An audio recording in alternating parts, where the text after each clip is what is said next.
Happy Friday morning, everyone. It's Eric here. Weather blog time. Let's talk about today's weather. We'll do a little preview of the weekend as well, in case you're just catching up on the expected weather happenings as we go into one of the last weekends before some of the fall things start kicking in, like the start of school and football season.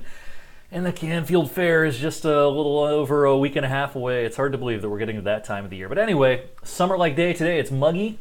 We had some nice rainbows at the start of the day today, some showers around and some peaks of sun. Made for some rainbows. Check those pictures out on my social media, including Instagram. This morning we have an area of pretty decent looking showers and storms off to our west across western Ohio. Locally there's not a lot going on as of 9:09 this morning. A passing shower, a sprinkle, that's going to remain a possibility. In the next few hours, what we'll be keeping a close eye on is this action out across western Ohio. In the meantime, there's lots of moisture in the air. It's very muggy. Dew points are well up into the upper 60s and lower 70s throughout eastern Ohio and western PA.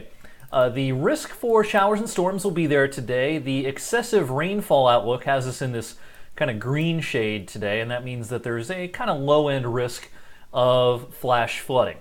There was also a low-end risk of flash flooding last Friday when we had some localized extreme flooding. That doesn't mean that that's going to happen every time.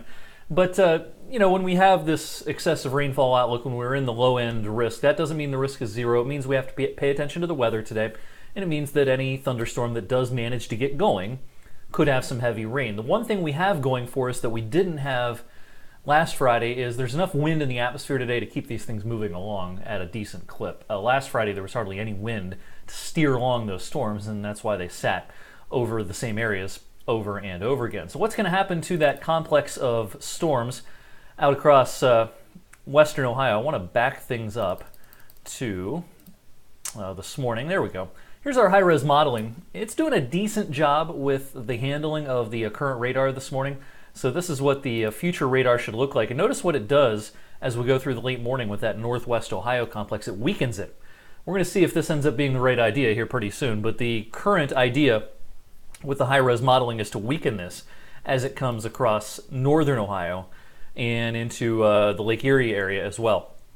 So again, we'll keep an eye on that. As far as our local weather, shower, perhaps a thunderstorm in spots for the next few hours, again under the assumption that that western Ohio complex weakens.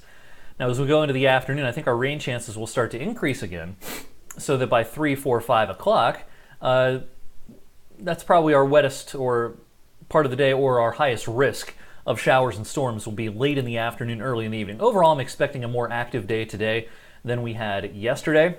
Yesterday was pretty wimpy as far as the showers went, and we had no thunder locally. So that risk is there late this afternoon into this evening. As you can see on our future radar here, spotty showers and storms will remain a possibility for your Friday evening. Now, what about the start of the weekend?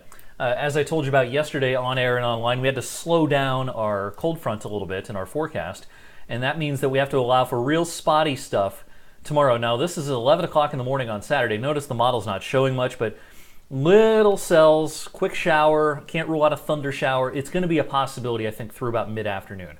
It's like a 30% chance kind of a thing, so if you have outdoor plans tomorrow, I would keep them. But keep in mind, if your plans involve the outdoors in the morning and maybe the first hour or two of the afternoon, I wouldn't be totally surprised if we had some sort of real spotty shower activity with a small risk of a thunderstorm. Late in the day on Saturday into Saturday evening, and then on Sunday, weather looks great. The dew points will come down. We expect a good deal of sunshine coming up as we wrap up the weekend on Sunday. All right, I'll have more updates, of course, later on today when I'm in the studio. Make sure you're following meteorologist Andrew DiPaolo. He'll have a full update on the TV side as well as social media and the Storm Tracker 21 app as we go through the rest of the morning and through the midday hours. Have a great Friday.